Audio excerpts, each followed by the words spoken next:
This is what happened to Ikwerre.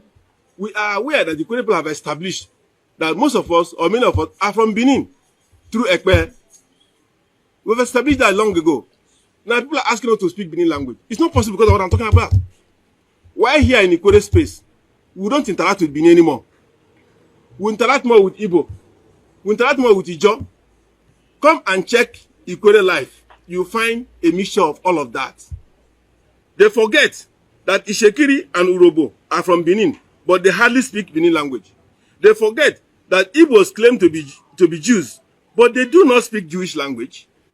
They forget that as Nigerians, we communicate through English language and bear English names, yet we are not English people. Thanks for clicking on this channel.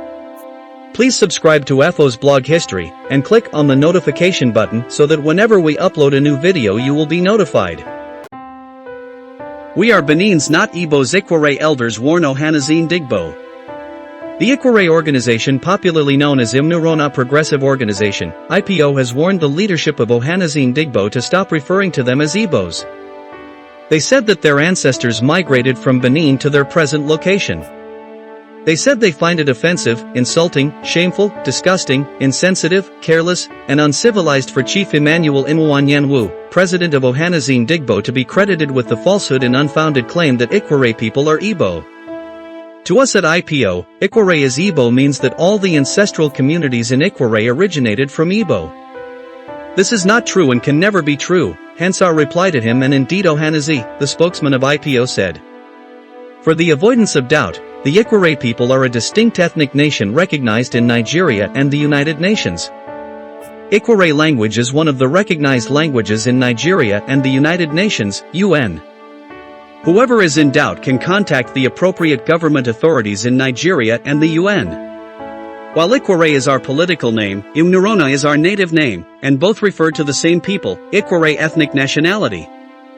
We live and own the Emowa, Ikwerre, Obio/Akbar, and Port Harcourt City, in alphabetical order, local government areas in Rivers State, Niger Delta, South-South geopolitical region of Nigeria. Who are the Ikwerre? The history of the Ikwerre people has been well written, documented, and established long ago. Our ancestors told it to our forebears, who in turn told us, and we are telling our children. We were told we migrated from the ancient Benin kingdom. The Igbo or other enemies of Ikwerre will claim that Ikwerre do not speak Benin language. They forget that Itsekiri and Orobo are from Benin, but they hardly speak Benin language. They forget that Igbos claim to be Jews, but they do not speak Jewish language. They forget that as Nigerians, we communicate through English language and bear English names, yet we are not English people.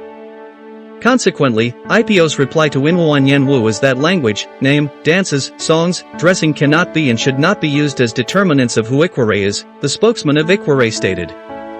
Please sit down and listen as the spokesman gives an explicit analysis of who Ikwerre people are. The IPO finds it offensive, insulting, shameful, disgusting, insensitive, careless, and uncivilized for Chief Emmanuel Nwanyenwu, president of Ohaneze, to be credited with the falsehood and founded claim that Ikwerre people are Igbo. To us at IPO, Ikwerre is Igbo means that all the ancestral communities in Ikwerre originated from Igbo. This is not true and can never be true. Hence, this response. For the avoidance of doubt, the Ikwerre people are a distinct ethnic nation recognized in Nigeria and the United Nations. Ikwerre language is one of the recognized languages in Nigeria and the United Nations. Whoever is in doubt can contact the appropriate federal government authorities and the UN.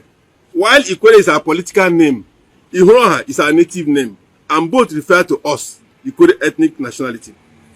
We live and own the Emoha, Ikwerre, Obiakpo, and Port Harcourt City in alphabetical order local government areas in Rivers State, Niger Delta, South-South geopolitical zone of Nigeria. Who are the Ikwerre? The history of the Ikwerre people has been well written, documented, and established long ago. Our ancestors told it to us, and they also told to our forebears, who in turn told us, and we are telling our children. The above all-important centenary question of who are the Ikwerre was asked by our dear father, Emeritus Professor Tontinduka, in Studies in Ikwerre History and Culture, 1993. This was followed by Aqua, 1993, Ishokpo, the Ancient Kingdom, 1999. Ikwerre Rescue Charter, 1999. The Challenge of Ikwerre Development in Nigeria, 2011. Akalaka, Father of Ekpeye Oba and Ihuroha Ikwerre, a historical classic, 2017. And Ihuroha, a study of Ikwerre history, 2020, and so on.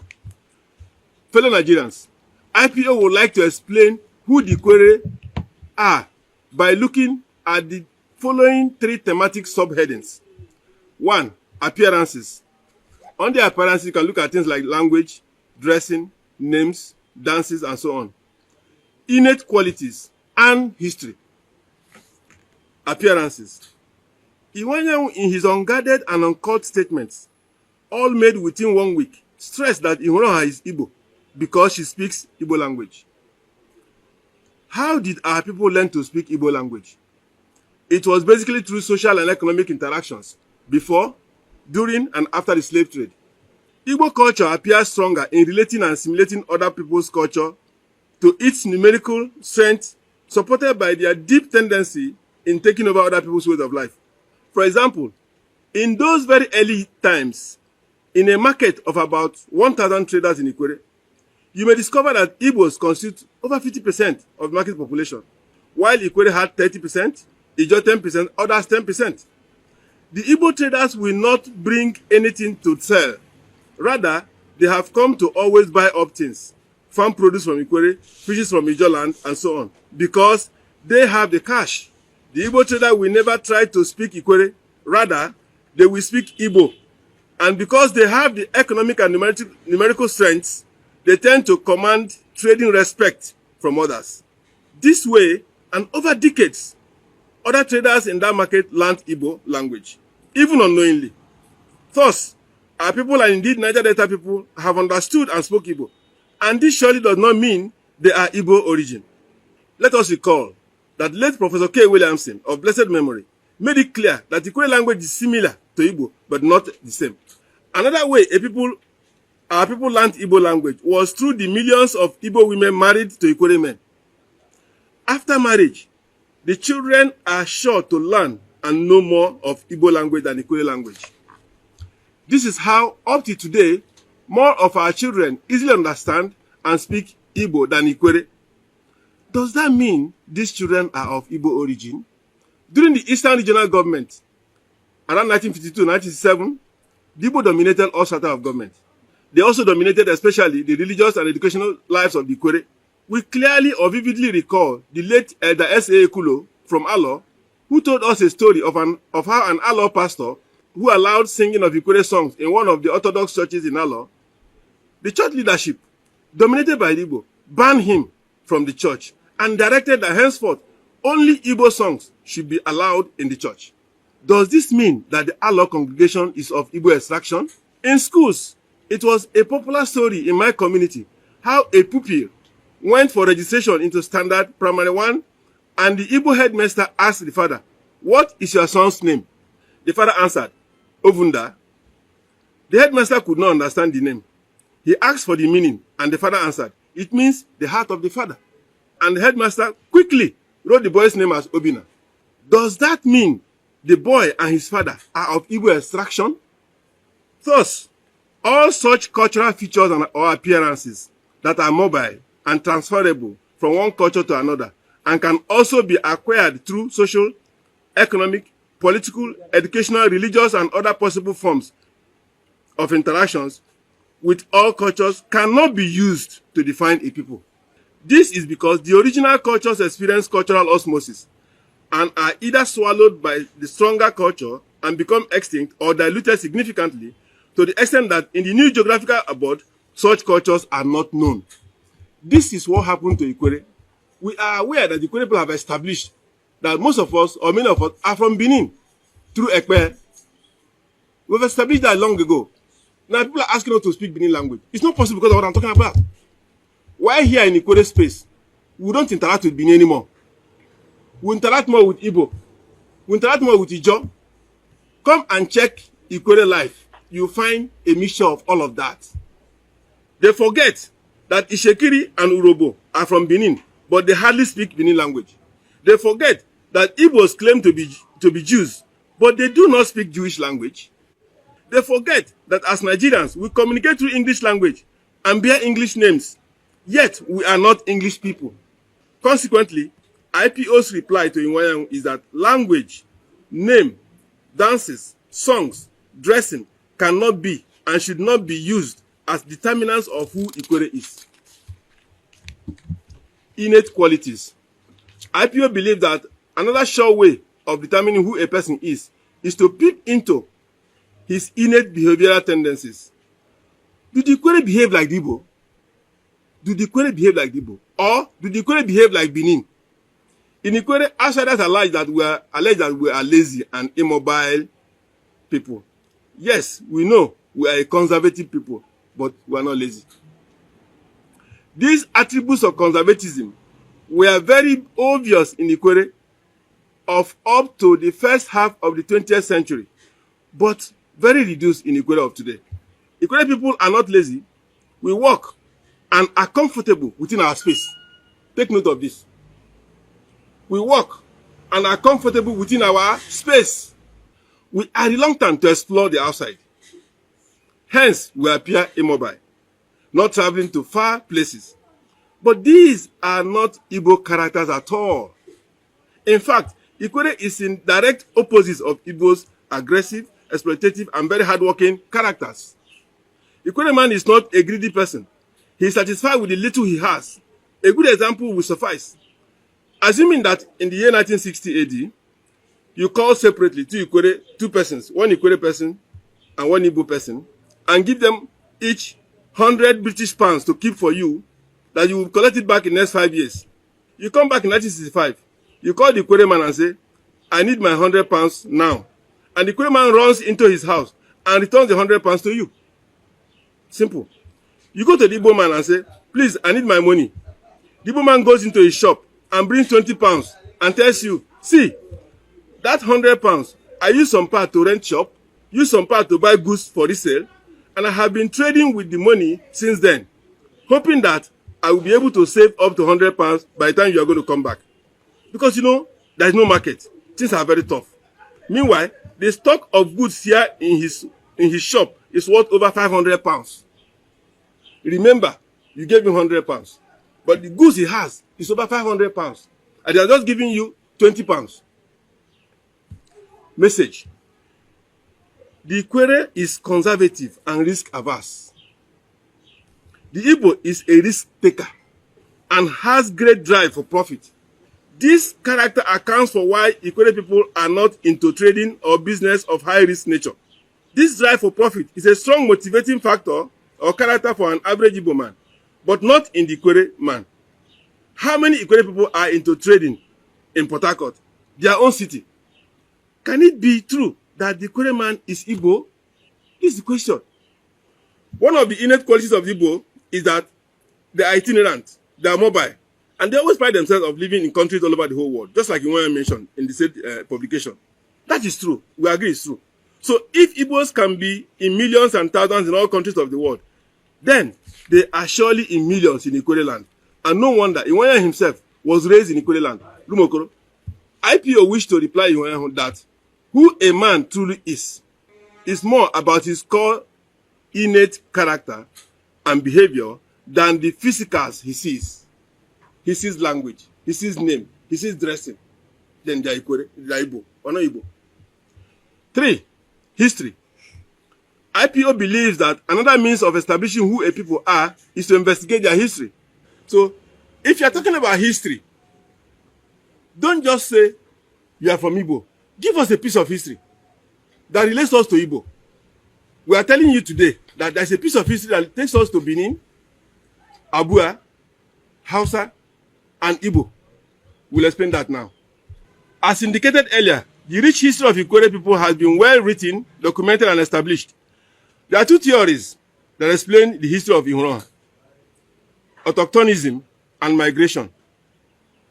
To date, no one has been able to successfully trace where the Akpo people of Ikwerre come from. They insist that Akpo is where they found themselves. They did not come from anywhere. They originated from Akpo and they live in Akpo.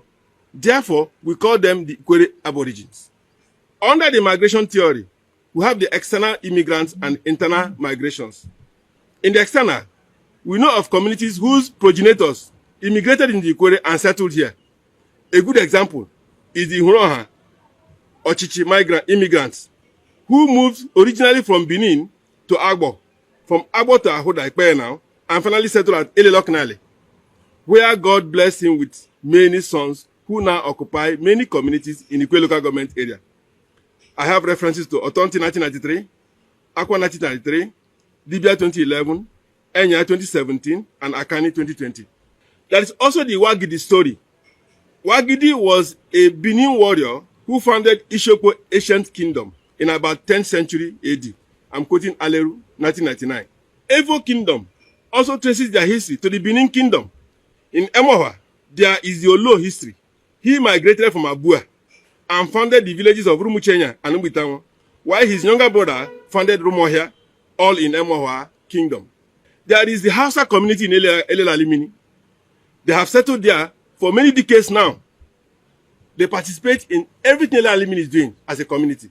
Some other external immigrants can be found in few Aro Igbo communities, which were slaves allowed to settle in Ikwerre after the abolition of the slave trade.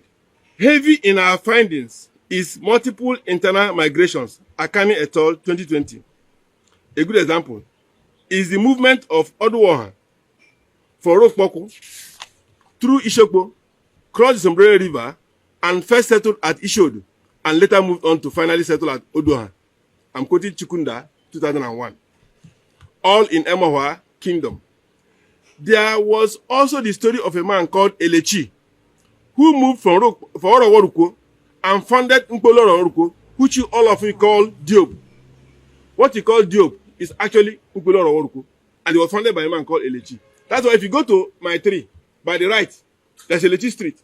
If you go to my 1, you see Elechi Beach. It's the same Elechi man. He founded all of that. Another example was the story of Akunde, who left Omofon Rundele and founded Romakunde in Emoha Kingdom. There were lots of internal migrations, which accounted for the quick expansion of Ikwerre ethnic nationality. IPO notes that in all these original migrations, immigrations, and inter-Ikwerre migrations, none could be traced to Igbo land except Aro. Thus, IPO's reply to Ihuroha on the history of Ikwerre is that Ihuroha is a federation of aborigines and migrants who have come together under one political roof called Ikwerre Ethnic Nation. It is therefore very unthinkable and childish to claim that Ikwerre is Igbo because of the existence of few Aro communities allowed to settle in Ikwerre land. Finally, our positions. Number 1, features of appearance should not be used to determine who a person is. Number 2, verifiable piece of history and the innate character of a man speak for his ancestral affinity. Number 3, Ikwerre history has been well written and documented. Ikwerre is not Igbo. Number 4, in Igbo land, due to boundaries delineation between Rivers and Imo State, Ikwerre people are carved into Imo State. Example is the Ohaji people in Imo State. The whole of Ohaji are from Ikwerre. It was boundary adjustment that put them in Imo State. Go to Ohaji any day, they will tell you that Ikwerre people. But we are not here claiming that, oh, they must come back. They are Ikwerre, they must come, we must unite. No.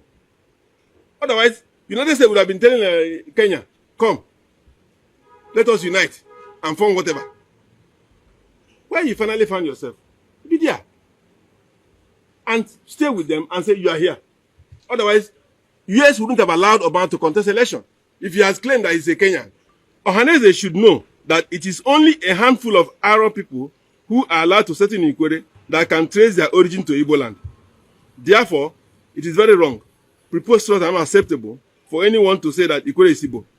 Henceforth, such offensive, insulting, abusive, and insensitive hate claim should not be uttered by Ohaneze or any other group or individuals or any part of humanity. Ihuroha will not tolerate it anymore. IPO suggests that Ohaneze should maintain good neighborliness. Ohaneze, Ijo, and indeed all ethnic groups in Nigeria should respect their neighbors as distinct people instead of angling and making subtle, desperate moves for unification for a political entity they will dominate. This has been a character of the majority three in Nigeria. The Hausa, Fulani, the Igbo, and the Yoruba. This character of annexing whoever is close to them, so that they will all be bigger and all that, should stop. Because it's causing a lot of disaffection. It's not good. Ohaneze should recognize the need to change its attitude towards Ikwerre. Igbo should stay and develop their 5 states and let Ikwerre be. Ikwerre is not Igbo. Day your day, let me day my day. Nobody should worry each other. IPO like to inform Ohaneze Ndigbo that late Chief Eguma, now Aguma Igbo version. The name is not Aguma. The name is Eguma in Ikwerre language. Was fined a cow, llama, by the Ogbako Ikwerre organization worldwide for being part of Ohaneze Ndigbo. This happened in the 60s. And he paid the fine. So it is wrong for them to keep assuming or taking that argument that because Aguma, a prominent Ikwerre man, was in Ohaneze, therefore Ikwerre is Igbo. No, it doesn't follow. This payment shows that Eguma realized he did the wrong thing and was restituted. IPO notes that our late father, Eguma, may have committed that error involuntarily to secure his job in Enugu. Take note, he was working in Enugu then as a personal assistant to Eastern Region Premier. Is it Okpara? He was working to make Okpara. So he cannot be there and will not participate in that kind of movement, at least to secure his job. Finally, IPO wishes to remind Ohaneze that good neighborliness is better than money, profits, and gains. Ohaneze should respect Ikwerre as a distinct ethnic nation instead of insulting Ikwerre through claims that provoke and promote disaffection between Ikwerre and Igbo. Then, we can all cohabit as good neighbors. Long live Ihuna Progressive Organization. Long live Ikwerre Ethnic Nation. Long live River State. Long live Federal Republic of Nigeria. This time by IPO. Thank you.